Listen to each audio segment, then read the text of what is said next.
by Dallas make it hurt.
Oh my goodness. No, y'all not ready. I'm just gonna go ahead and tell you now, you are not ready. But you might as well get ready, because as the song, as the old movie said, whether you ready or not, you gonna get this work. You gonna get this work tonight. It's got to happen tonight. It's got to happen. It's got to happen tonight. Cowboy fans, before we even get started, I don't know where you're watching from. I don't know whose channel that you're watching from, but whatever you do, share. If you're on Bluff City Cowboys page, share. If you're on Mr.CowboyNation page, share. Whatever you got to do. Do not let this night go by without you not helping the brothers out. Listen, I'm so excited tonight. I've been waiting for this since I gave the invitation. Oh my God. This, ladies and gentlemen, is what we call Memphis finest. That's what you're looking at right now. Everyone that you see right now live right here in Memphis, Tennessee. And as you can see by all this decoration around, please understand, Jerome got it too.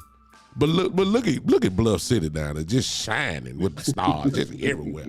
Y'all already know where I stand. Ladies and gentlemen, this is Memphis version.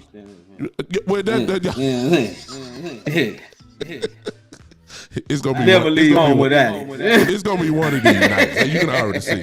These are my guys, man, right here in Memphis, representing the M-Town down here in the South, as we transfer all this energy to the boys in Dallas on their way to California. We got some folks here in the South. And if you don't know me on Bluff City's page or Jerome's page, Mr. Cowboy Nation, listen, I'm big time. That's all you need to know. I'm getting out the way because I got guests in the house.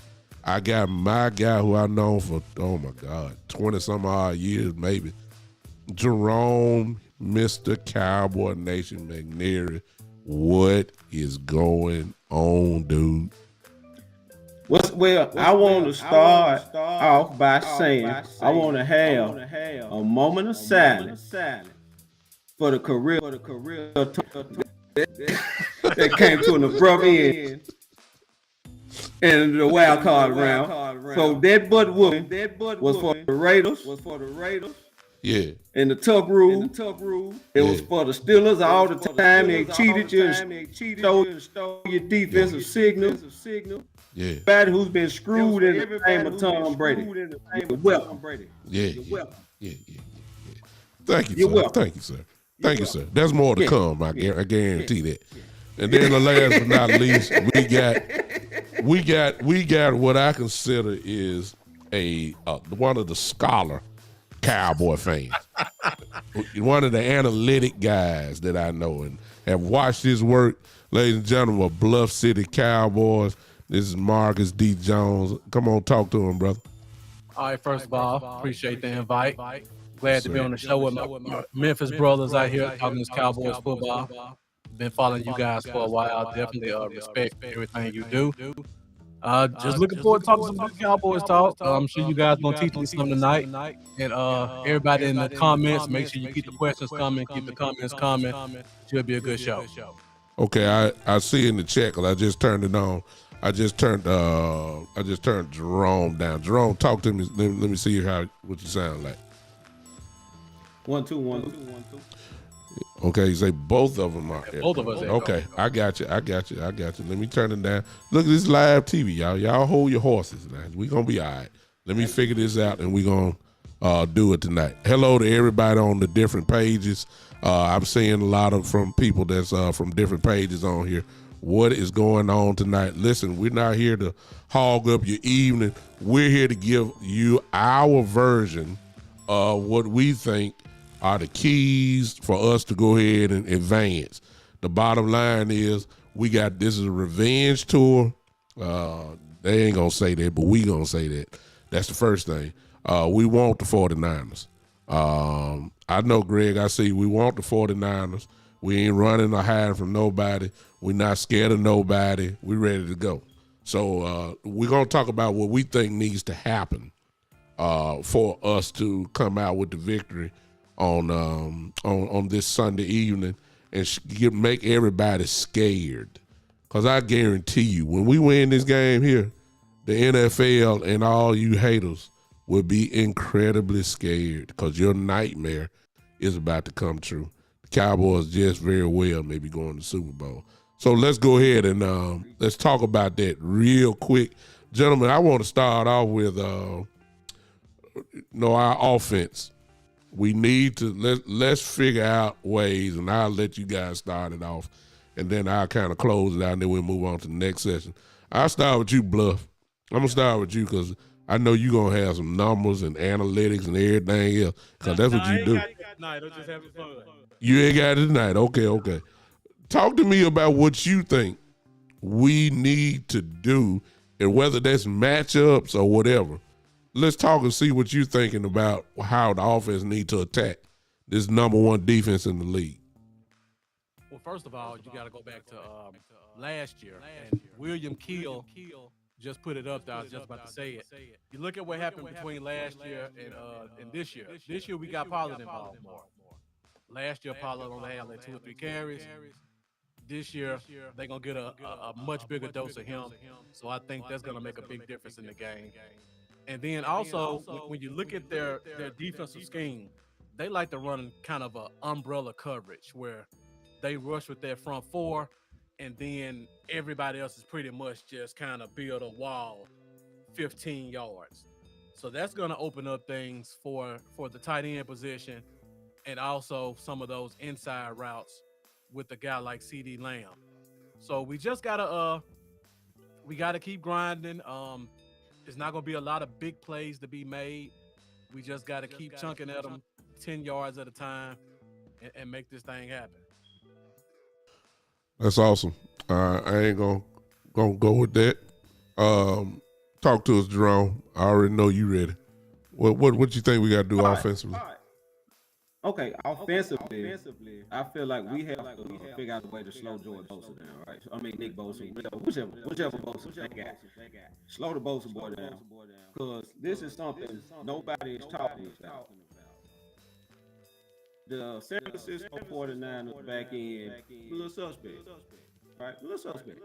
But the pass rush covers up a lot of what goes on the back end. I don't think they're that great on the back end. So we can slow Bosa up and let Dak get comfortable and get in the rhythm and commit to the run. That's number one. That's key. Because the 49ers are great at stopping the well. They've been great at stopping 7 and 8 win teams from running the ball. Let's just call it what it is. But we ain't no 7 or 8 win team. Right, so they've been good at stopping the 7, 8 win teams from running the ball. So I don't expect the run game to pop immediately, but I think if we commit to it enough to make them, make them respect the run game, bring guys down in the box, it's gonna open up play action. And I also think Dak using his legs is going to apply pressure to that defense. It's going to apply pressure, right? So with Dak running, with Zeke running, with Pollard running, you're gonna have to spend a lot. You're gonna have to pay a lot of attention to the run, play action. Going like I said, I don't think they're that great on the back end. I don't. I don't think they Yeah. can cover what we got in the passing game. Yeah. So if they have to commit to the run, look, I can see this game getting out of hand. Like everybody's asking what we gonna do to stop them. Nobody's asking what they're gonna do to stop us. They just assuming both are gonna wreck the game, and that may not be the case. Like both is just one guy, dude. What you don't realize, we play in the NFC East. The Eagles 4 or 5 deep pass rushers. The Giants 3 4 deep pass rushers. We can handle one guy. Yeah. Yeah. You know what I mean? So nobody's asking what they gonna do to stop us. And I think that's what's gonna surprise a lot of people. Like what you gonna and we got a game record too, man. Michael Parsons got friends. Like you gotta pay attention to Michael Parsons. And also we 4 or 5, 6 guys deep headhunting, rushing the passer, right? So what they gonna do to negate this pass rush? Yeah. Right. So nobody's asking those questions. I agree 100% with you. Let me address some of the guys that's in here, and I'll give my little quick rebuttal or whatever. William is absolutely right, but see, on that William, I don't. As you can see, for those that are listening on Podbean, I'm sorry, hello Podbean family who's listening as well. William writes down in the comments, says my only word is the trenches, both on Tyler Smith. The Cowboys are smart enough that if they even want to take a chance of going one-on-one with him, it ain't gonna happen with one time. That's it. After that, you're gonna see tight ends over there. He's gonna get ran at too. I would, if you want to stop a real pass rush, you run at the guy.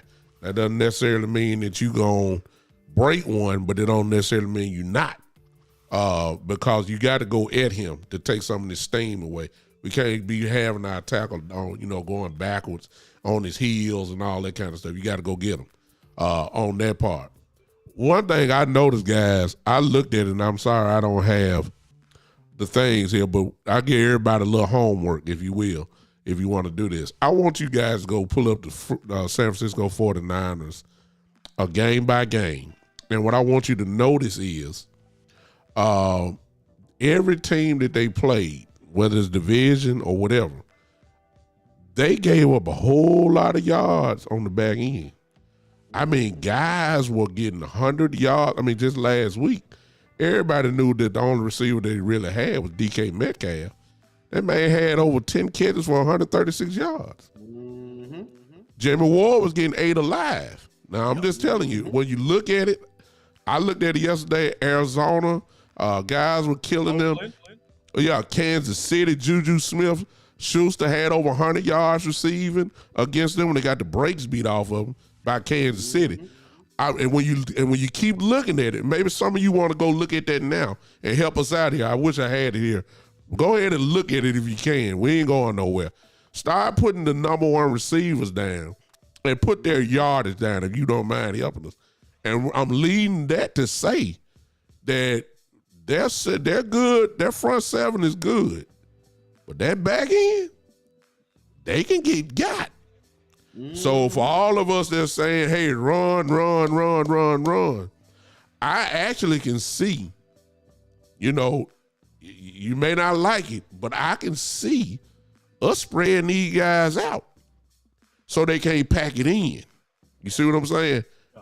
If you got to spread, I know y'all don't like it because you saying, hey, we need to run it. We're going to run it, but I don't think it's going to be the way that you think you're going to run it. I think we're going to spread them out and let Dak go to work on these guys. He got the confidence, hey, you got to go for what you know. You don't want to keep running into a brick wall. You know what I'm saying? Yeah, we got to stay committed to it. But the game plan from last week, see, what everybody keeps thinking is Dak just went crazy. He did go crazy. But at the same time, we had just about as many runs as we did. Dak was just that efficient. And so I'm thinking that we need to do the same thing. Another thing that I think that is important, as always with us Cowboy fans, is Kellen Moore. So you can run the ball, but you can't be cute running the ball. You need to let these guys come flat out forward to hit these guys dead in their mouth to set a tone. You can't go finesse style running against a team that's played bully football. So we got to go ahead and go at them. Whether there's 1, 2 yards, 3 yards, whatever, you got to start chopping their wood to go let it go like that. And I think that's important that we set the tone. You know what I'm saying? That's what I think that we need to do offensively on that part. But I believe that, go ahead, y'all. We can come back to that. Go ahead, Bluff. I just want to add on what you're saying. Just talking about this year and last year. When you look at last year, one thing that we have different this year, we have real tight ends, pass, stop, Schultz. So when you look at last year's game, whenever we ran 12 personnel, which we didn't run a lot, they had a key because they knew when we run 12, we're running the ball. When that second tight end comes off the field, it's a pass. This year we got Jake Ferguson and we got Peyton Hendershot. Those boys can come in and make a 20 or 30 yard catch on you. So that's going to also help keep those defensive ends from rushing so hard because they're going to have that tight end on their side. And if the tight end start eating people up, those ends are going to be responsible for putting a little chip on them before they go into their pass rush. So stuff like that are little games that I think we're going to end up playing that's going to help us out and slowing down that pass rush. And again, spreading the ball out, getting Dak more weapons to throw it to, just like last week. What you guys say about that, Ron? Y'all know I like to get in the comment section, right? So I'm gonna come in first. I see my boy Joe in here. Joe had a couple of things I want to address. Joe asked, what makes us think we're gonna be able to run the ball this year when we had trouble last year. Last year we didn't really commit. We kind of abandoned the run, and on top of that, we had a guy by the name of Connor Williams, the guard. He's no longer here. Yeah. Got rid of Connor Williams and replaced him with a real nasty guy, and Tyler Smith. Right, Tyler Smith was drafted for this type of game. You know, there was, a lot of Deron Bland was drafted for this type of game. Like we wouldn't got nasty physical guys specifically for San Fran, right? So I think you will see that on display, right? I think you will, and Bluff made a great point about the tight ends, right? So we like Joe said, but we still had Kellen Moore. Yeah, I mean we had Kellen Moore last week, right? And it was a nice balance. But we got, let me throw this in real quick though. Last year for the playoff game, they came in, if y'all remember, if you Cowboy fans, you remember the press conferences before the playoff game last year. They said this right here, and y'all know this would happen. They said, we have got to get Tony Pollard the football. We got to give him the football. The game came, and Tony Pollard only carried the ball 4 times. Yep. I can assure you, this week, in a couple of days, I guarantee you Tony Pollard will have more than 4 carries in the game. I really feel like they're going to intentionally make sure that he gets the ball, and I'm going to even put it out here. He's going to get the ball way more than Zeke Elliott is. Because Zeke is the kind of back that San Francisco want. You know he ain't going to break one. That power, though, he still got it. He still can get there. We need him for the game. But if you want to get things popping, if you want to get things moving real quick, you're going to put that ball in the Tony Pollard. So Joe, even though we got Kellen Moore, the personnel now know, everybody knows Pollard has got to get the ball. Let's put it this way, at least more than 4 times. I'm sorry, Ron, go ahead. Yeah, and then to piggyback on what you're saying, you got to add in Dak as well. Dak is running now. So yeah, that's an added, right? So you got Zeke, Pollard, and Dak running the ball. Yeah. So you gonna have to pay attention to that. Yeah, I agree. Bluff, you got some more on that? No, not really. I mean, you brought up the great point about Connor Williams being gone and the strength of the offensive line has been increased because McGovern, even though McGovern's technically the backup, he's still a better run blocker than Connor Williams ever was. So just having that upgrade at left guard is gonna help open up a lot for our rushing attack. Let me ask you this. The thing they haven't said anything about Peters yet. If Peters, he out there. I think that's what I thought. I saw today, right? They wrote him out. Okay, so he's out. But if you notice last week in the game, they pulled out a formation that we haven't seen in a while, and that was the Hulk. Y'all remember that? The Hulk formation, where Connor McGovern would be in the backfield and doing that. I wouldn't be surprised. So you can't finesse this thing. Yeah. You got to meet power with power. And when you bring that in, that's going to be pretty wicked for the 49ers. You can't guard all this. You know what I'm saying? So I'm thinking that if we hit, the truth be told, if you start listening to haters and Stephen A. and all these folks here, you would almost think that we cream puffs. I can assure you, ladies and gentlemen, these guys are nasty too. Tyler Smith is getting nastier by the week. You see what I'm saying? Zach Martin is Zach Martin. We ain't got to say nothing about that. Contrary to what people may be thinking, Tyron Smith is getting better and better and better at the right tackle position. As crazy as it may sound, I talked about Biotis last year. I ain't got no complaints about Biotis this year. No. I really don't. I don't have no complaint. And matter of fact, and to prove the point, when you can stop Vita Vea the whole game, you back. Yep. Biotis shut down Vita Vea. He did it, and I'm shocked. I was shocked. He shut him down. He didn't let him wreck the game. And Vita got in, I think, one play, but, it's football. You're going to get one play in, but he didn't consistently get pushed back like he did last year. This is the sign that we're getting better and better. So I'm very confident that we can move the ball. But, ladies and gentlemen, I'm telling y'all, don't be surprised now. Y'all may not like it, and so be it. But don't be surprised if Dak Prescott lose his mind again this week. That's all I'm going to tell you. It's too many weapons. You can't pack it in. If you pack it in, Schultz going to kill you. Ferguson going to kill you. Hendershot can kill you. CD can kill you. Gallup is starting to get crazy. And then I ain't even said nothing about T.Y. Hilton. My God. I mean, come on, man. You can't guard all this. You see what I'm saying? And I believe we're going to put them, we're going to spread them out and make sure that they got to cover us instead of packing everything in. But that's what I have on it for now. Go ahead. Something else big time. That Hulk formation you talking about, they passed out the formation a couple times too, and you saw those old linemen kind of fan out.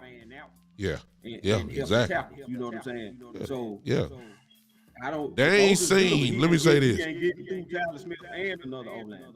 He ain't getting. Ladies and gentlemen, when you see who the 49ers have played, I'm just gonna put it out here. They ain't played nobody. I'm sorry. They division week. They played, that's 8 games. I mean, that's 7 games right there. I mean, am I right about that? 2, 4, 6. Let me see. 6. It's 6 games right there. They ain't played nobody. When you look at the out of conference schedule, look at the schedule. They ain't played nobody. They ain't seen nothing like us. That's all I'm gonna say. Now I understand they 15 points or 17 points a game. Hold us down to 17. Now I give you credit. I can't see it though. I can't see it. I'm sorry. I can't. I believe that's it on offense. Now, we can always come back and rebuttal. Let's talk about defensively now. Or what you feel like we have to do, or certain matchups, or whatever, however way you guys want to carry it. Jerome, go ahead and start us out. Let's talk defense. What we got to do? Stop the run. Because I'm willing to bet all the T China that Brock Purdy is hiding behind that run game. If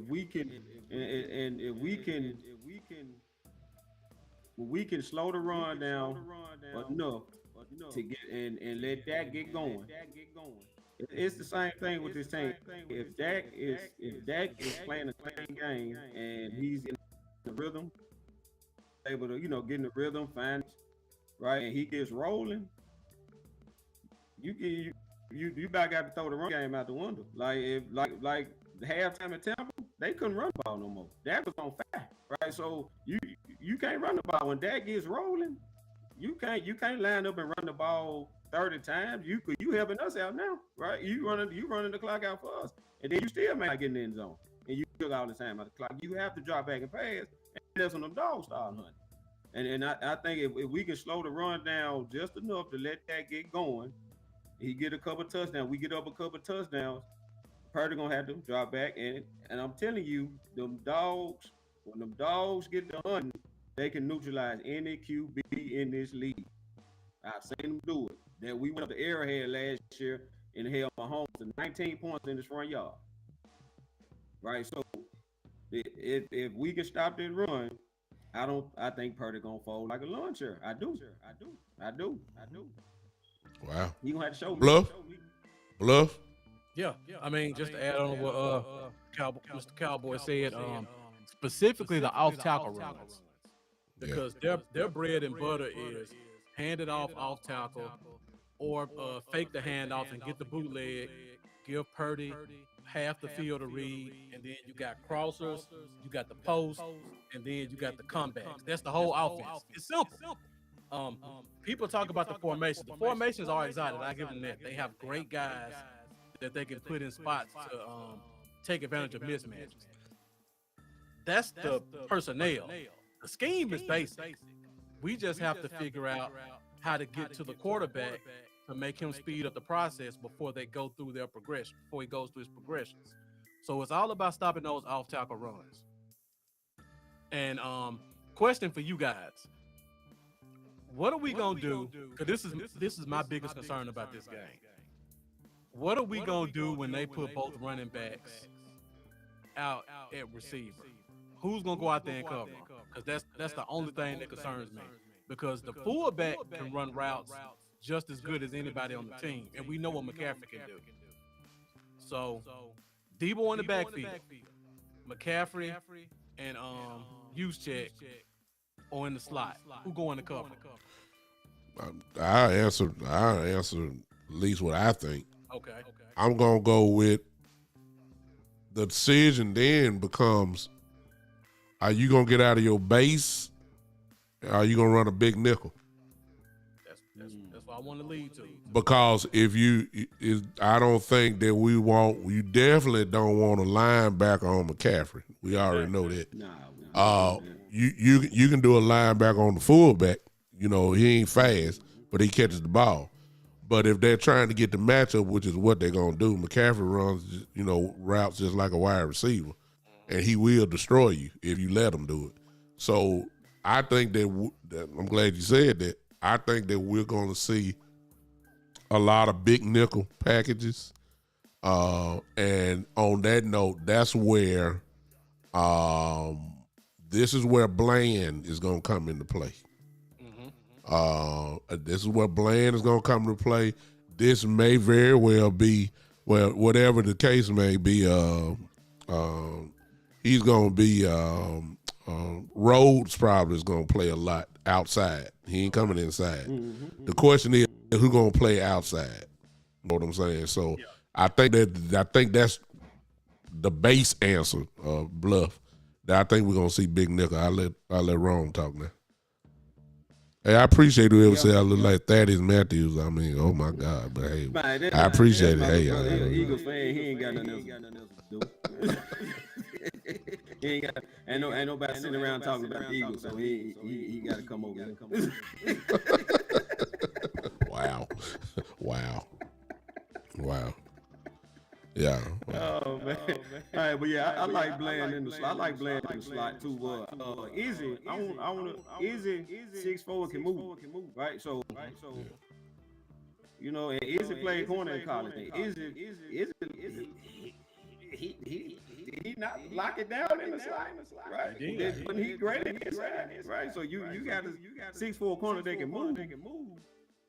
It's gonna be a problem. And we all know they want to run a lot of slants and drags. So that's what they do. I think we gonna be a bad matchup. Cause like we don't. What shutdown corner has Purdy? What guy the caliber of Michael Parsons, the combination of Michael Parsons and D. Law has Purdy, right? So I think he's young, naive. He's in the drain. He's gonna try Diggs and find out. Yeah. He's gonna try Bland and find out, right? So, and then another thing, like the safeties we got ball hogs on the back end, dude. Like he hadn't seen anything like this. Yeah. So, I'm gonna go ahead. I'm gonna say this also. We saw a little small preview last week, since Jerome brought it up perfectly when he said that they run a lot of slants, drags, crossing routes. Mm-hmm. Purdy ain't really throwing the ball down the field. He throwing 5-yard passes, and Debo carried for 65 for a touchdown. The biggest passes that he's usually getting is with Kittle. And those are kind of like intermediate routes. So this is what I'm thinking. Last week, Brady does the same thing. Slants, primarily that. But what you saw last week was we batted a couple of them balls down. And the 49ers are designed not for no 5-7 step drops. They get the ball out quick. So on that note, if we don't get to them, stand up and raise your hands up. You probably gonna get your hand on a couple of them, just like we did last week with Brady. I just feel like that he can, you know what I'm saying? They run the short game more than they throw the ball deep. I know Purdy's made a couple plays like that, but their whole is really nothing really changed between him and Garoppolo. They throw the same passes. That's the way the offense is designed. They really ain't pushing the ball down the field. So I just feel like that if we can get our hands up a little bit, that might help us out. Now, earlier somebody said when we say go nickel, we'll just hand the ball out to Debo. Well, that's my friend Terry Rudd, a Niners fan. Shout well, I understand, and he brings up a good point. Terry, I noticed that comment there, and I think that's a good one. But here's the thing. Y'all don't want Debo running the ball that much now, because he going to get hit. That's what I'm trying to tell you. So let's be realistic. You want McCaffrey running the ball like that, but you don't want Debo running the ball like that too much. He gonna get back there. We know that. He gonna get a few carries in, but his weaponry gonna be in the front of the wide receiver position. So the 49ers have some weapons. We respect that. I'm more worried about, if you want me to be honest with you, I'm more worried about Kittle than Ayuk. I'm more worried about Kittle more than I mean, Kittle scared. I'm gonna be honest with you. Kittle scares me a little bit more than Debo, because usually teams want to go one-on-one with him. You see what I'm saying? I'm doubling Debo. I ain't doubling Kittle, but you better have somebody that can guard him. And Curse does a pretty good job. So Curse didn't do nothing last week. He didn't do nothing last week. What did you say, Ron? He got a pick. Curse got a pick last week. Curse made disappear last year in the playoff game. Yeah. Shout out to my guy Jeff in the comments. He just said the same thing. Say it again. I said, shouts out to my guy Jeff in the comments. He just said the same thing about. Let me see what he said. He said, Curse match up well with Kittle. Exactly. So, Curse is certified tight end stopper, man. He's certified. Yeah. So I'd rather let Curse, go one-on-one. I'm taking out Debo. You know what I'm saying? I'm taking him out. Ayuk just got to beat me. I ain't sold on him. So whatever the case may be, look, I ain't sold on Ayuk. You know what I'm saying? So let's go get him. Let me ask you this, big time. So do you double Debo and put Diggs on Ayuk?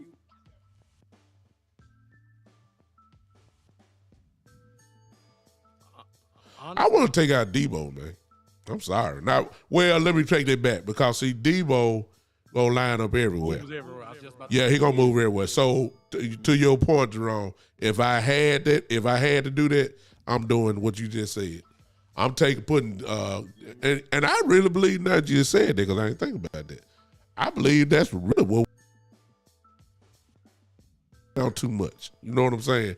So that's what Bland is gonna have to come and play.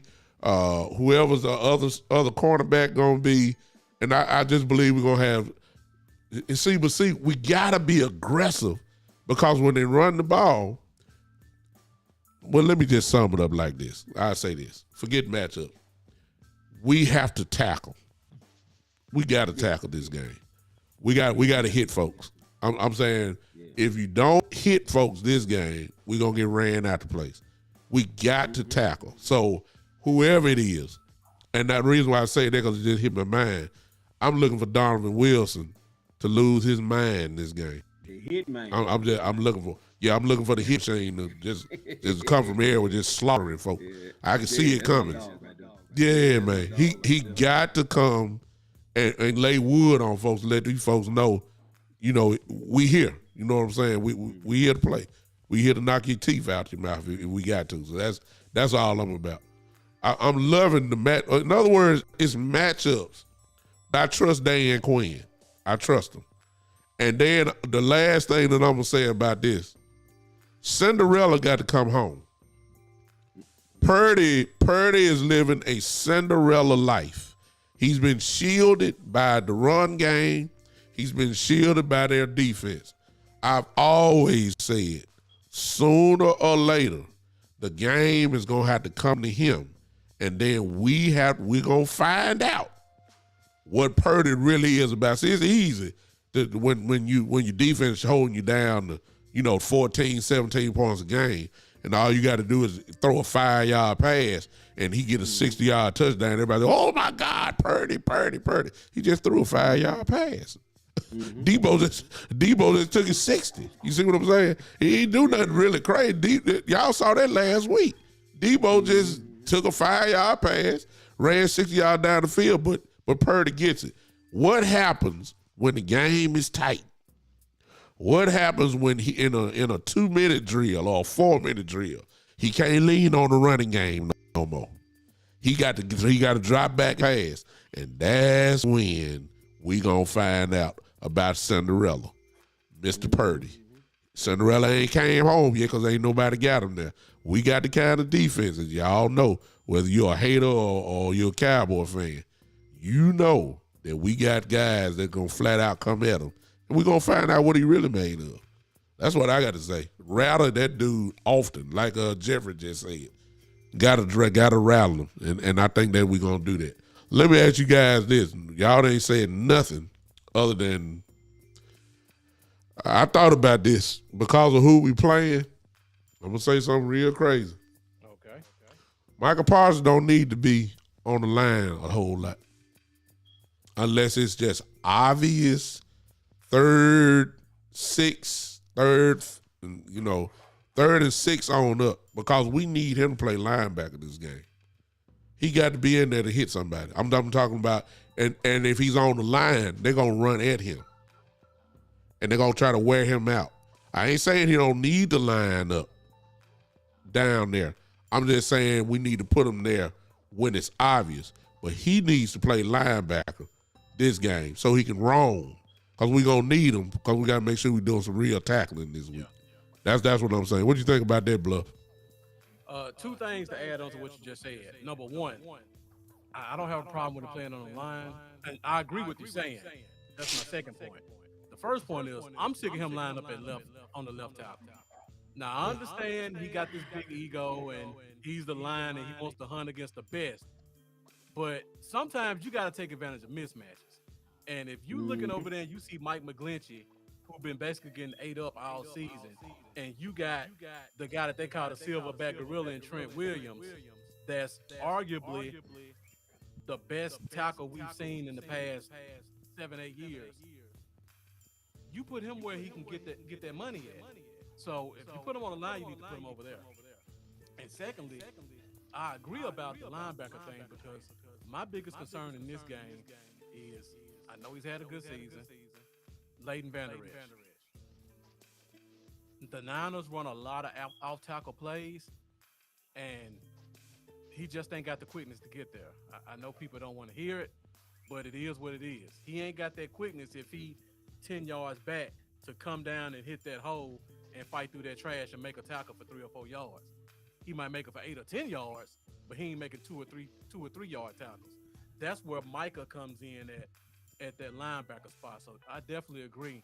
Um, in this game in particular, it's probably going to be more important to have Micah at linebacker stopping those off tackle runs from 4-3 Elijah Mitchell and 4-3 Christian McCaffrey than it is trying to rush against a future Hall of Famer on the left side. What you think about it, Ron? About Parsons? I mean, it's up there. I mean, it's your call. It ain't wrong or right. I just feel like that if he's on the line, the way that people have been attacking that is to go at him.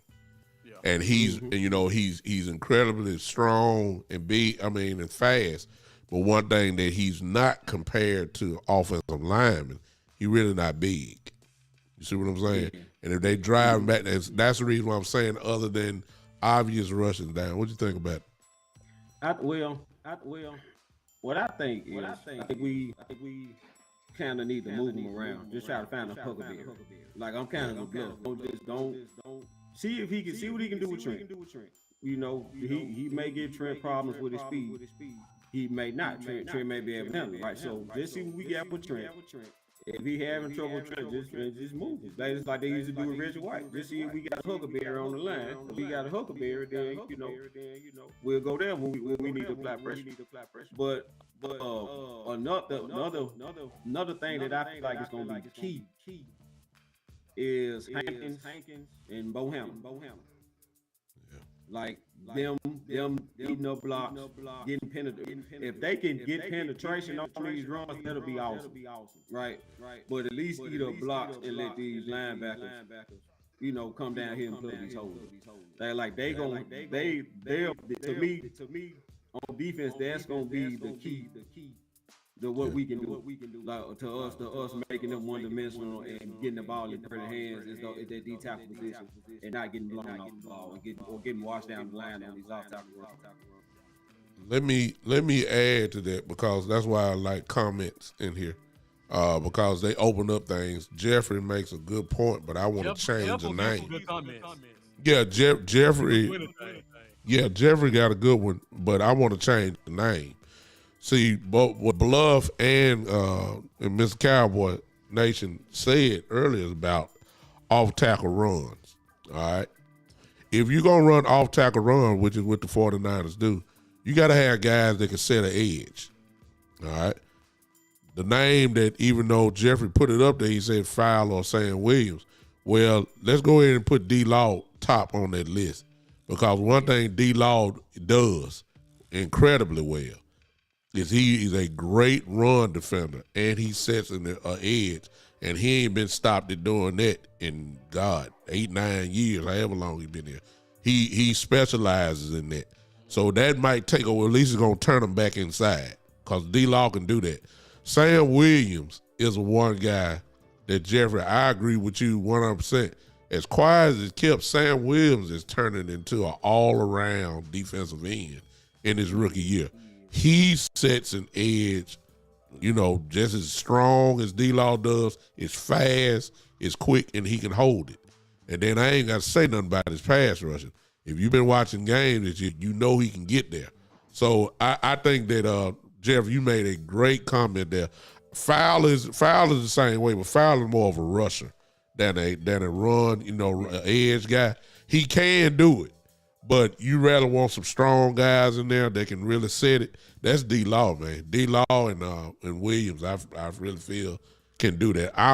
Dorrance Armstrong is good too.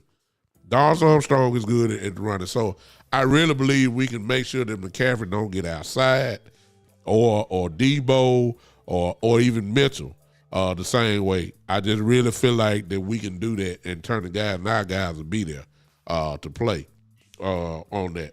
I believe that we're going to have some big games out of our linebackers because I believe Parsons is going to be back there.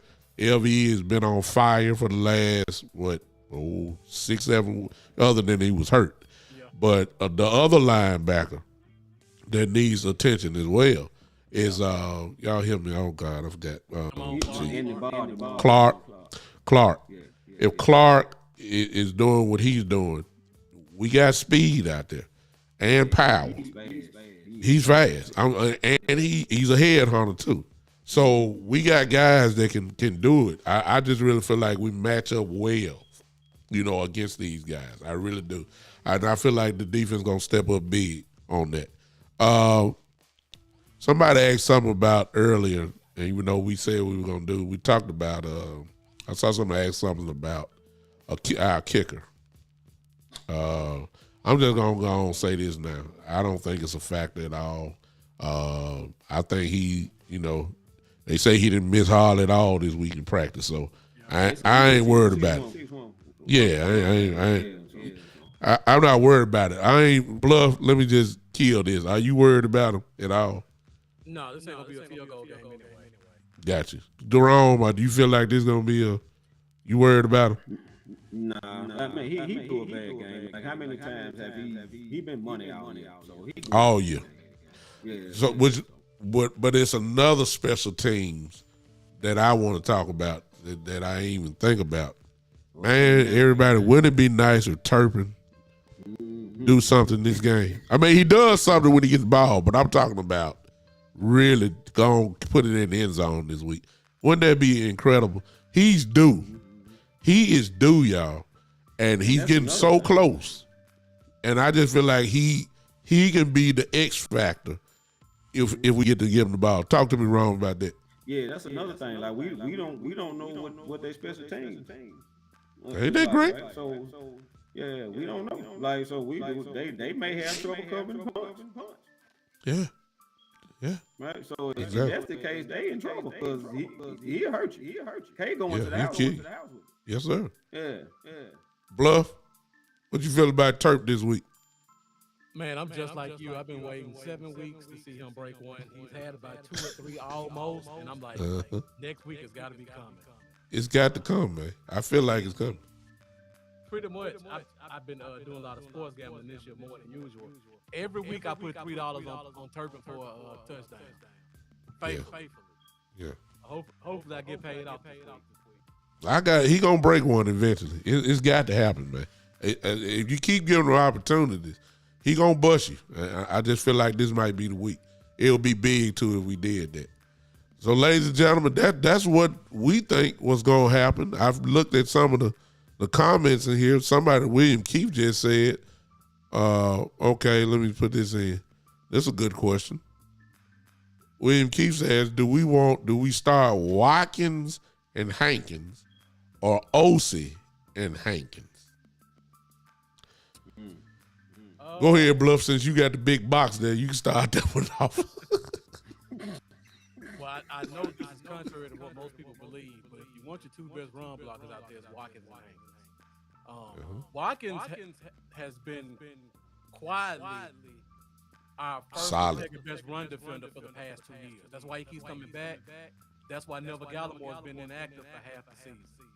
And why name just went blank. Bohanna's been active for several games because they the big boys. But Watkins just has that tenacity and that technique to just be a great run defender going back to his 3-4 days at Houston. Osa's coming along as well. And Osa's going to be important for those third downs when we start to go a little bit smaller on the line. Or if they start to try to do more of a hurry-up offense, Osa's going to be important because he's going to be the guy on the field because Hankins and Watkins won't be able to do it. But to start the game off, it's going to probably be Watkins and whoever else is the second best. If that's Hankins, that's who it is. Wrong? Yeah, I pretty much agree with Bluff, man. Osa, to me, Osa's more of a pass rusher, right? So, yeah. But we need to clog the middle up.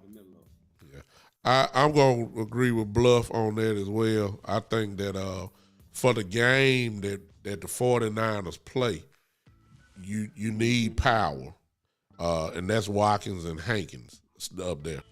Osei is as everybody has said, is just the truth. Osei is for those third down packages. I don't.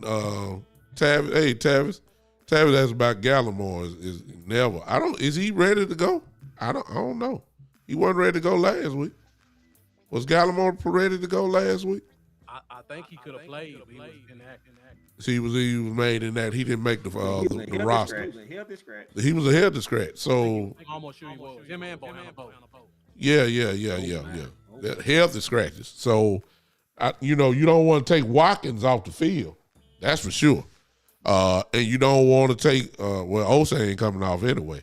Hankins has to play. So I mean, I don't know. He said Bohanna was a scratch, exactly. So, if you're a scratch, that means you ain't some ain't right. Because if you was that dude, you'd be on the roster. So I just don't feel like it. But Osei is for, these packages that we have, the big nickel or a speed pass rush where they'll line up Fowler and Osei and D-Law and Parsons on the side.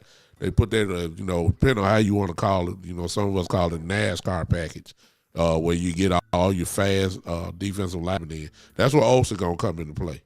But we got to get there. We got to earn the right to put them on the field. See, we giving up first down and 10 and McCaffrey run for 6-7 yards and they got third and shorts. We may not see Osei that much because you don't know what they're going to do. They're going to run or whatever else the case may be. So that's what I feel like was going on that. Go ahead, Ron.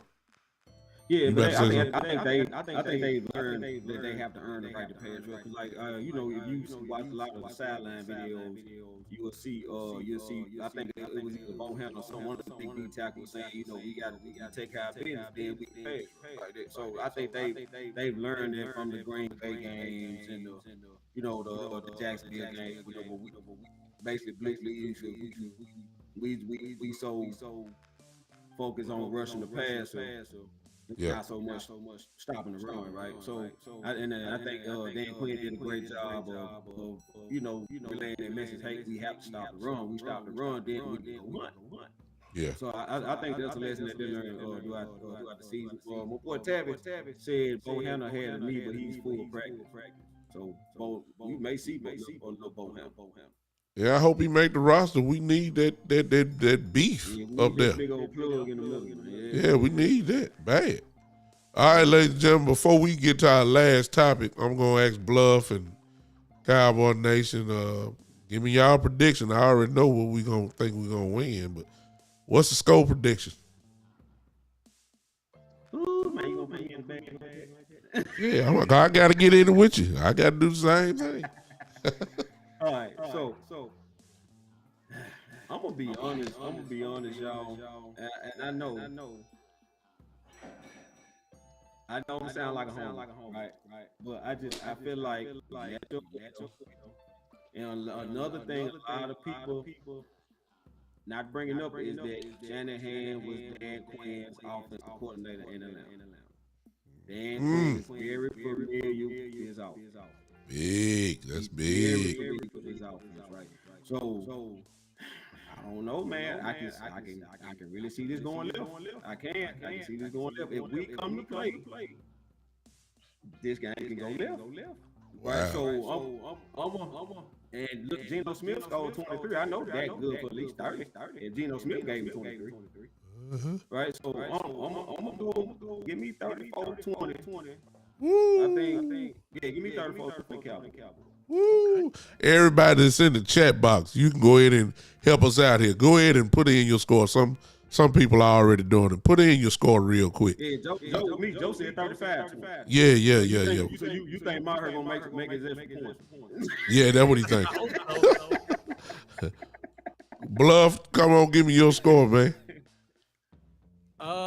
We've been starting off notoriously slow. I think that's going to keep the game a little closer than we want it to be. I can see us playing catch up for about half the game. But I think when it comes down to the fourth quarter and everybody starts to fill each other out, we go ahead and pull this thing off. I'm looking at 31-27. 31-27. Tavis brings up a real good point. I told y'all guys, y'all need to go look at Frisco and see what team they're in. But Jarrett Stidham, Oakland, who, if I'm not mistaken, I believe that was his first game when they benched Carr. And Stidham came in and threw for 340 or 50 yards or something like that and just lit them up. So that's why I was saying earlier, y'all, the back end could be had. It's just no question about it. We know we don't want to get into no type of shootout, but I believe Dak can light them up. And because of that, I'm going to go Cowboys 27-17. I just really believe that we can, if we play like we supposed to, I believe it ain't nothing that we can't do on that. William keeps saying this, and it is the truth. He said nobody on San Francisco can cover Lamb. I believe that 100%. Yeah. 100%. Too many mismatches on the back end. It's too many mismatches on the back end. Yeah. It's too many. I don't want to disrespect Javarius Ward for the Niners. He's having a great season, but he ain't coming inside. He ain't that dude. Exactly. So Lamb inside, like you said, nobody can cover him, even Ward. But outside, Ward's had a good season. Give him credit what credit's due. Wow, Gregory. I mean, y'all saying we're going to rip these guys apart. Greg just said 35-17. Good God. Wait a minute now. Joe, great point. We ain't talked about it, but you're absolutely right. T.Y. Hilton. Yeah, that's going to be a big one. Yeah, I agree. Tavis said they're going to double Lamb. You lose T.Y. on the back end. Actually, got T.Y. on the back end. Yeah. And let me say this. If what Tavis saying is true, if they double Lamb, then you take away the aggressiveness of the San Francisco 49ers because you're putting two men on one. They really like to play man defense and just, blitz up the middle. And I mean, really ain't got to blitz. They use their front four. Their front four is good enough to get there by themselves. They want to drop the other seven. That's what they want to do. So, good Lord. What is going on here, Bluff? Look at this score. Look at these predictions. What? If they double Lamb and they double guys from Funga, Lamb gonna go off because that is an undisciplined ass safety. Yeah. He's gonna take a lot of chances on the double team. He does not play a disciplined in scheme type role. He tries to be Polamalu, and he makes big plays. I give him that, but he makes gives up a lot of big plays too. So if the double is him and Jimmy Ward, you can just go ahead and just put triple digits up to Lamb and yardage because he's gonna break one because they're gonna make a mistake. Wow. Does everybody have scores here? Go ahead, say it again. If you double Lamb, then what you doing with Schultz? That's good. Yeah. Good point. You see what I'm saying? Yeah. Like it's too many mismatches. Yeah. Especially when they spread it out. Mm-hmm. You can't double nobody. If you got Lamb, Gallup, T.Y. out there, if you make a decision to do it and you got Schultz out there, what you're really saying is we'll take our chance and let Schultz beat you, and he can. Yeah. You see what I'm saying? And he can. Or you gonna take the chance with T.Y. Blistering somebody in the seams or somewhere. And he can tear you apart. We know what Gallup can do. He's solid. You're gonna pay a price really going 1-on-1 with him. To be honest with you, because he's so strong. Now, I do think the corners match up a little more well with Gallup because they got long physical corners. So I think they'll probably match up. I'm not looking for Gallup. Now, we may get Gallup something going in the red zone. But I'm not looking for Gallup to have a huge game. I think T.Y. and CD will probably going to be the guys that give a problem. And if they have to turn their attention there, Schultz is probably going to eat. Schultz and these tight ends are probably going to eat. Yeah, that's right. Lord Wheelhouse right there, Michael Gallup. That's Yeah. And ladies and gentlemen, is this: if we spread it out, if we are spreading it out, okay, then what it does is open up running lanes. And what Jeff just said again is perfect. It's gonna be over for Dak too, for him to pull it down, run, whatever you zone read, whatever you want to call it, whatever you want to do. This is where he comes into play. And I just feel like when you add it up, it's just too much to guard. And I don't think you can guard all that. That's just my feeling. I got the Cowboys, as I said before, I think I had them by 10, 27-17 or something like that. So everybody think we're going to rip these guys apart. So You know, yeah, right, baby. Yeah, Bluff, you giving them a little bit too much credit. I ain't giving Purdy that credit. I don't believe in him. I don't. He just a rookie. I hopped on a Niners podcast Tuesday night, and it was the complete opposite. These Wow. scores you seeing for Cowboys, it was all of them like that for the Niners. Wow. Yeah. So somebody ain't gonna make it. That's just the bottom line. Somebody ain't gonna make it. You know, somebody ain't gonna make it. We gonna close this, and I appreciate Mr. Cowboy Nation and Bluff taking time out to come hang with the boy. This is, ladies and gentlemen, just in case you don't know, we are all from Memphis, Tennessee. We are right here in Memphis together. It's a shame that we haven't done this before, to be honest with you. Where we do all this, if I have my way, we're going to all talk, and we're going to see if we can do this again, and we even got to come on each other's shows. And do me a favor. If whoever you're watching and you're not familiar with, trust me, I watched both of them. They know what they're talking about. Go ahead and subscribe now. We'll give you all that information now, but if you know it, you can go ahead and do it now. Bluff City is right there. You can tell by his handle there. You can do that. I'm assuming, Bluff, that's on Twitter, right? No, Twitter's Bluff Cowboys. Everything Bluff Cowboys. We'll get all that in a minute and figure that out. And make sure that everybody gets a chance to follow these guys. These guys need help. I need you guys to subscribe. Folks that follow me, I need you to subscribe to these brothers of mine that know what to talk about. I promise you'll be entertained and informed by what they have to say. Now, some of y'all finna get mad what we getting ready to talk about now. And I'm gonna go ahead and tell you now, I don't care. Okay? Some of y'all getting ready to leave. I get it. I understand. But it comes a time where the truth has to be told. And fortunately for me and Mr. Cowboy Nation and Bluff City, we have the platforms that we can go ahead and give out our opinions of what we think is wrong, and then what we think is right. Hey, Buddha, I see you. We already talked about the game. We get into some deep water now. Yeah. This is what Buddha came for. I already know. Oh, hey, Buddha was saying, yeah, Buddha, my guy. Yeah. So, Buddha, you just came in just in time, because you don't know what we're talking about, but we're going to close with this. And I'm telling y'all now, you don't have to agree. Keep it respectful, whatever the case may be. I ain't talking to my panelists.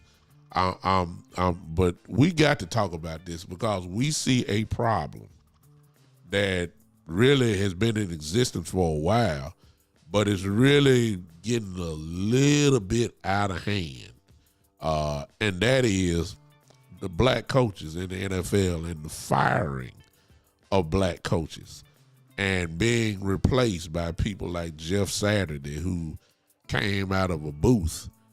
But you had Reggie Wayne that was on the staff and knows the team. But instead of giving Reggie Wayne the chance, you pull out Jeff Saturday out of ESPN, who has no coaching experience at all. That's a problem, y'all. You've seen who has been fired by Leftwich. Eric Bieniemy still ain't got a job yet.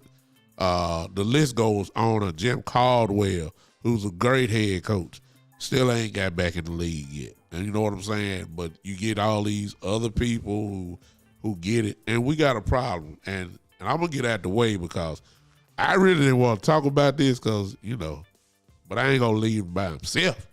Y'all want to know who wanted to talk about this? Let me do this right here. That guy right there. That guy right there. Yeah, that be out. Look, so if for those of you who watch my show, right? I so hate to play the race card, right? If I play the race card, it's bad. Thank you, Jill. Jay, you took the words right out of my mouth. But if I play the race card, it's bad. It's bad. Like I just, it's not something that I like to dwell on. It's not something that I feel like it's a touchy subject.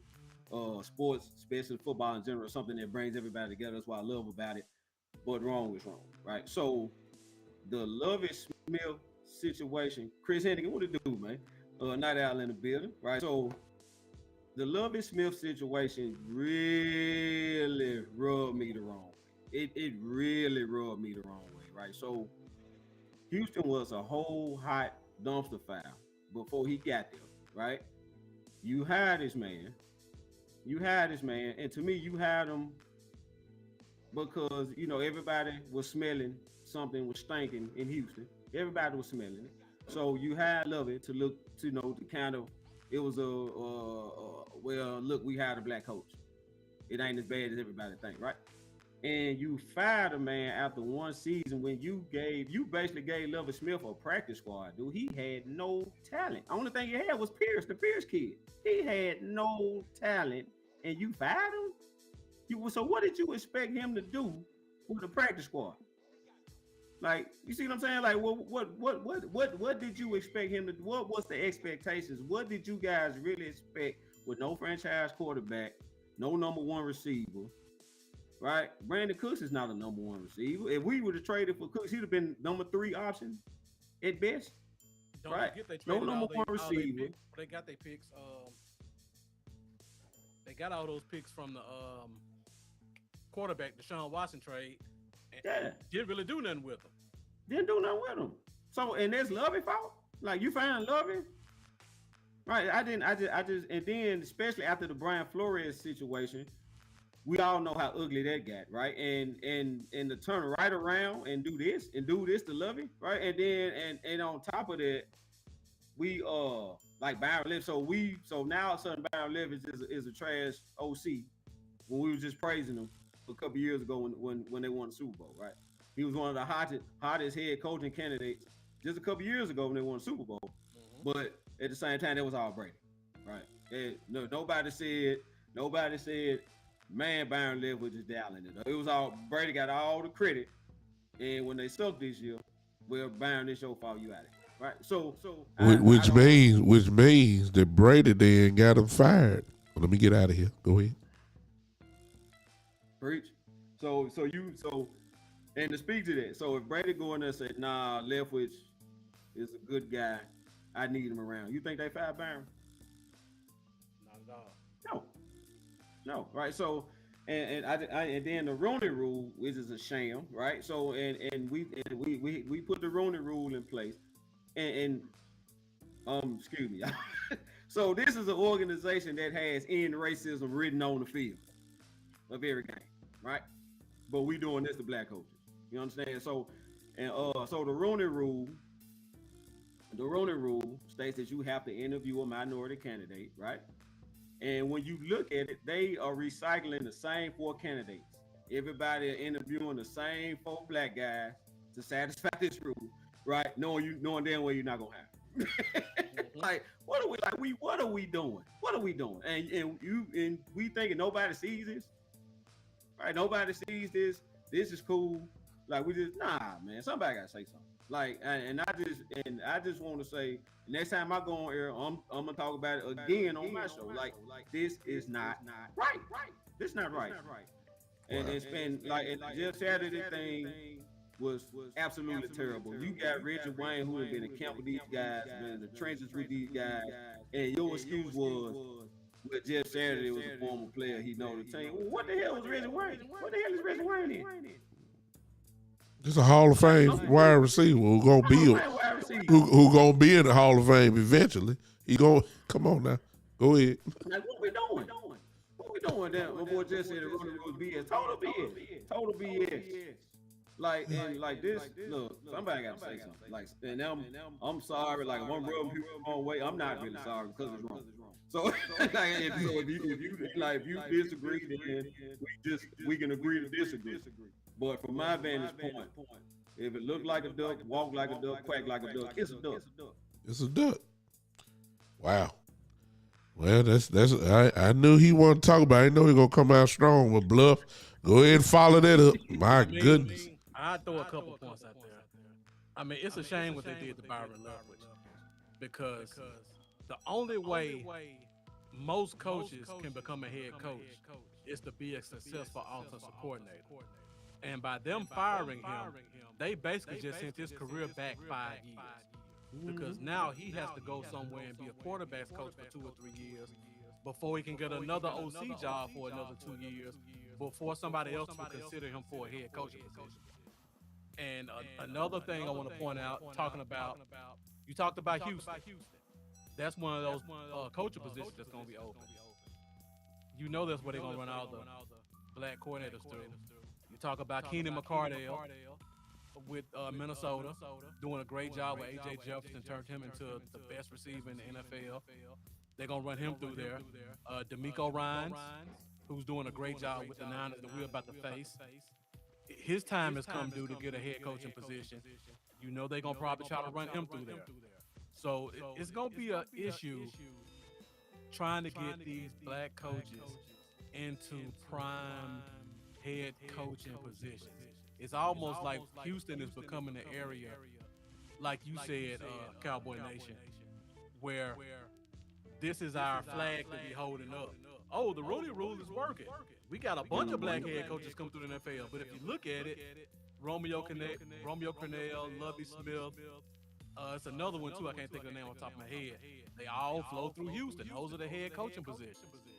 So we got to do a better job of giving these guys opportunities, offensive and defensive, because we got a lot of people that they throw in and put them on the defensive side and kind of hinder them from becoming head coaches.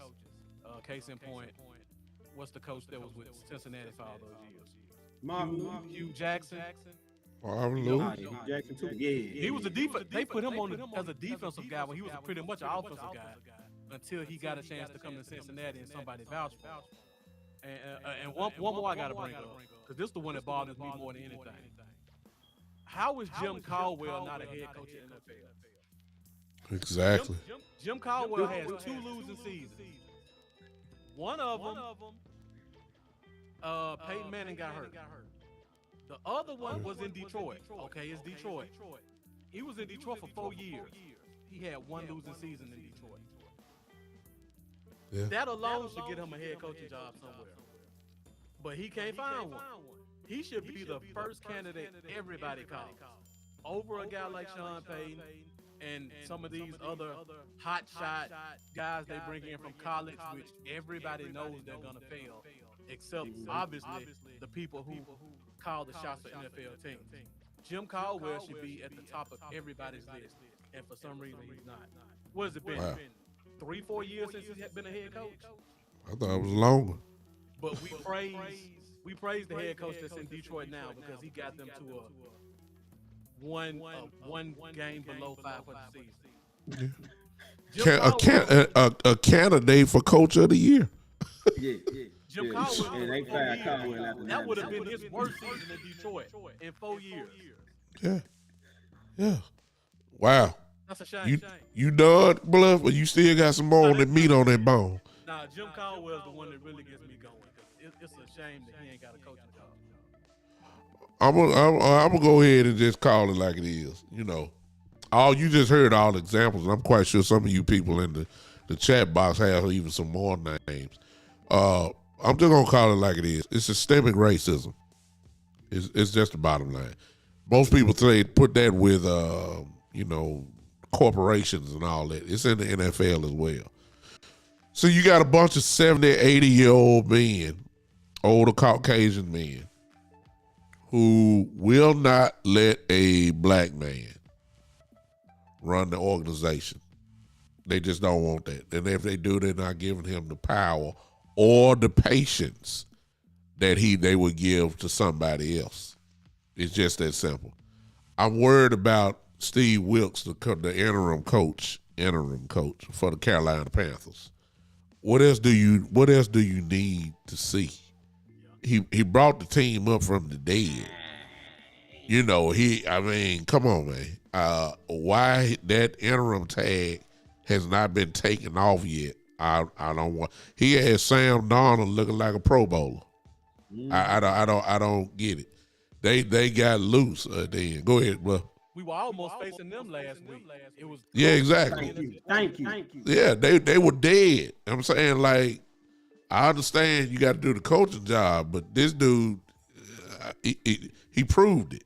So I don't understand that part. But listen, you had the mindset of some of these owners. They ain't gonna never admit it, but they have a problem with having a black man as the face organization. I understand there's just one exception, that's Pittsburgh with Tomlin. That's different. You know, that was given off merit, true coaching merit. Why does Eric Bieniemy, as much as they used to like to say he was a great offensive coordinator, every year he's supposed to get a head job, Eric Bieniemy, why ain't Eric Bieniemy got a job yet? Well, I don't understand that at all. I don't understand why he's still there. One of the top offense for the past 5 years. But they'll get a credit to Andy Reid, and if you know anything about it, it's Bieniemy who is kind of designed the offense. They both kind of work it, but I'm saying, he's been offensive. All I hear every year, he's supposed to be a head coach. He's supposed to be a head coach. He's not getting the job. I don't understand that. Also, when you look at Byron Leftwich's situation, I really feel to stir the pot a little bit here. They're saying that there was the head coach who fired him. Another black man. They're saying that it was him that let him go. Here's my question. Bruce Arians, who brought in Leftwich, pretty much has a can do whatever you want to do in the organization. He does. I'm almost starting to wonder, really, was it the head coach that put him out? I mean, I ain't got no way of saying that, but if it is, I'm saying, like, this dude just won you a Super Bowl 2 years ago. You know what I'm saying? Now, all of a sudden, because Brady had a bad year, or if you want to just start off fresh and clean, you understand? Because nobody thinks Brady is going to stay there. Okay, we get that part. Maybe you want to start off fresh and clean with a new OC. I just don't understand how Byron lost the job so fast. Jim Caldwell, good Lord, why hasn't he got the job? I either had a job. I mean, once black men get fired, they got to go to college. Hugh Jackson, over there at Grambling now, he can't get a job. Herm Edwards, good God, I mean, hello. I don't understand it. Say it again, Bluff. Y'all hear the story about Herm Edwards? Yeah. The college story. Go ahead. The coaches wanted to get him out of there so bad that they told the team that they were playing their plays so they could lose. Wow. Go look it up. The assistant coaches were giving out plays to the opposing teams because they wanted to get Herm Edwards fired out of Arizona State. Wow. It's a problem, ladies and gentlemen. I don't see it getting better because these guys already kind of know what they do. So the running rule is just a bridge to get to the other guy so they can check that box and say, hey, we did it. We interviewed a black man. We did it. You can't say we didn't. We're not being racial, but you already know who you want. Going back to Tampa real quick, I got to bring this point up because I just remember this. We talking about Byron Leftwich, right? Y'all know that whole coaching staff was black, offense and defense. Did y'all know they fired the whole offensive coaching staff? It's not just Byron Leftwich. What? The whole offensive coaching staff was fired. I think it was 5 guys. I just remember seeing that today on Colin Cowherd. Wow. So that's 5, and you know the only way to get to a head coaching job is through the offense. They just eliminated 5 potential coaching positions for the next 5 years because all those guys have to start over from scratch. It's terrible. Wow, that just makes it even more intriguing to try to dig some more on all this. Hey, what up, landlord? That's the South there. That's my guy there. That's landlord from Alabama. Y'all need to follow these guys that we talking about. Landlord, man. He's a bad boy too, but I appreciate all of you that have come to hang with us.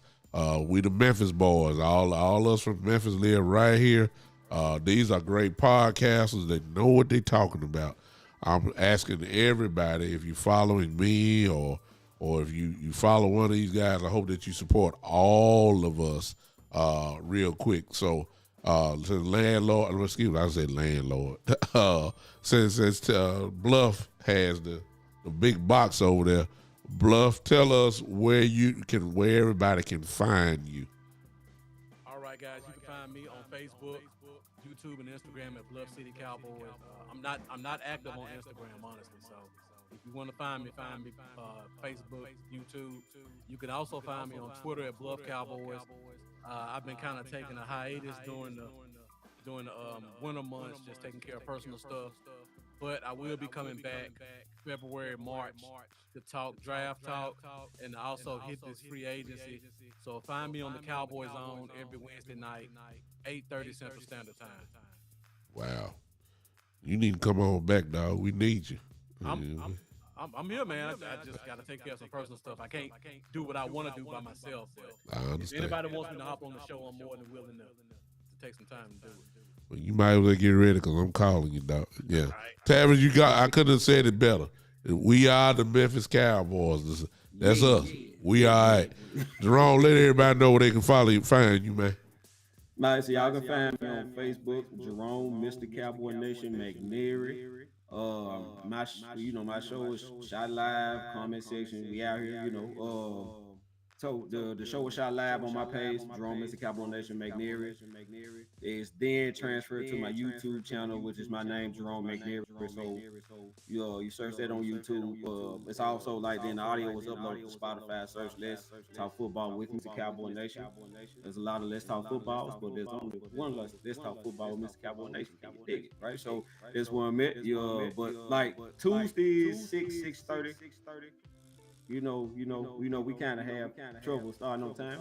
So yeah. I try to aim for 6, but it's normally about 6:30, right? So about 6:30 Tuesday nights, my page. But if you also have a page dedicated solely to the show, Let's Talk Football with Mr. Cowboy Nation Facebook page. On that page is basically everything football, like all your injury updates, sideline videos, locker room videos, the episodes of the shows, right? So just all things football.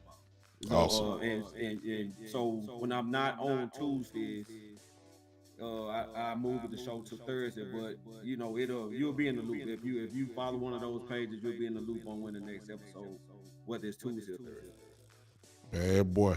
Before I tell you where I am, Bluff, you got to meet this guy. I don't know if you know Tavis. He's known as Keystone Cowboy. Me and Tavis being the Oh, well, then you already know because y'all be the great draft experts. Y'all know how y'all roll. I learned from Tavis, honestly. There you go. I got to get all one of these days. I'm gonna get everybody on. I can have about 10 people on here at one time. So once we get to that point, I'm gonna bring them all up there. Hey man, since we all in Memphis, when I shoot my show, I had guys on the couch, man. So y'all can come chill on the couch with you, boy. Yeah. Yeah, we roll like that. You stay downtown. You still downtown? Well, no, we shoot downtown. We shoot at Crosstown Concourse. There you go. Okay. Yeah, we gotta do that. Yeah, we roll like that. Yeah, we can do that. Y'all, now everybody else, y'all can't do that because y'all don't live here in Memphis. So just tune in. You understand? But Tavis, I appreciate you. I can get you on here too, man. Tavis, Keystone Cowboy was a bad boy too, no doubt about that. Y'all know me by now. Y'all should. My God, I mean, I'm everywhere.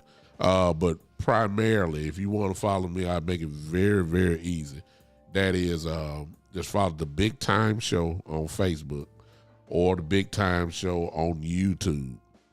Oh, well, Jeff Steve in South Haven. Oh, man, what's going on here? What's going on here? Jeff, one of my longtime friends. We go back. Jeff, man, we got look. All this talent here is ridiculous. So again, Big Time Show on Facebook or the Big Time Show on YouTube. I just leave it there, but I'm everywhere. My Twitter is @BigTimeLou. I'm on Spotify. I'm on iHeartRadio. I'm on Pandora. They're not never live, as you know. You can download everything. So I'm just about everywhere where you can get your podcast from. Follow all of these guys, man. I'm telling you, these guys know what they're talking about, and they're look. Y'all know I don't bring nobody on my show that's trash. So, these guys, I mean, I just don't do that. These guys know what they're talking about. I even did, if you missed the show, I need everybody that's here now, don't leave yet. I even did a whole new intro for my guys here. So when I have them back, I'm going to have this same stuff again. Y'all stay and check out the video that I made up for these three guys here. I thought it was a special night for my brothers right here at the house who I support. And I'm just happy that we found the time just to come together real quick for this huge game coming up on Sunday evening. The whole world going to be watching. All you haters that's watching this replay, we know you going to be watching. The Cowboys set a record last week for the most viewed game in ESPN history. It ain't one because, and Brady had a little bit to do with that, but make no mistake about it. It's because of the Cowboys. This week, I would not be surprised if we don't break the record that was done just on Monday night. I can see that happening. I believe it's going to be right up there with the Super Bowl, actually. Because it's 49er fans. They're a big franchise. Cowboys are our big franchise. Everybody is going to be watching that last game. That's why they put us up last. That's why they put us on for Sunday evening. It's the last game. So it's a huge game. We got the Cowboys. Everybody on the panel got the Cowboys, as expected. But we really feel like our team can get the job done, and that's what we're going to do. That's the bottom line. Thank y'all for hanging with me. Thank you, everybody that showed up. Follow these guys. I'm done. Cowboy, you got anything else? Nah, I'm good. Bluff? I appreciate you for having me, boy. Oh, no doubt about it. Bluff? Nah, man, great show. Been following you guys for a while. You guys give me the confidence to get in front of this camera whenever I do. So I appreciate y'all laying the path for me to continue what I'm doing. Hey, man, we here together, man. Now, we out of here, but as I said, stay here.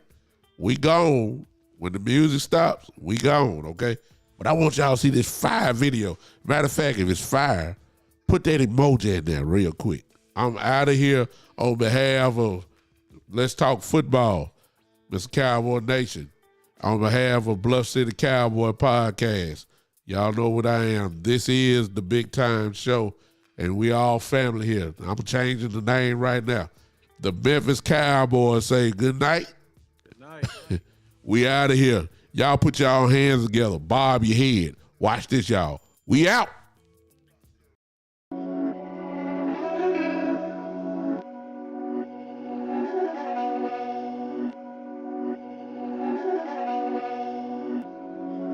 These my dollars make it hurt.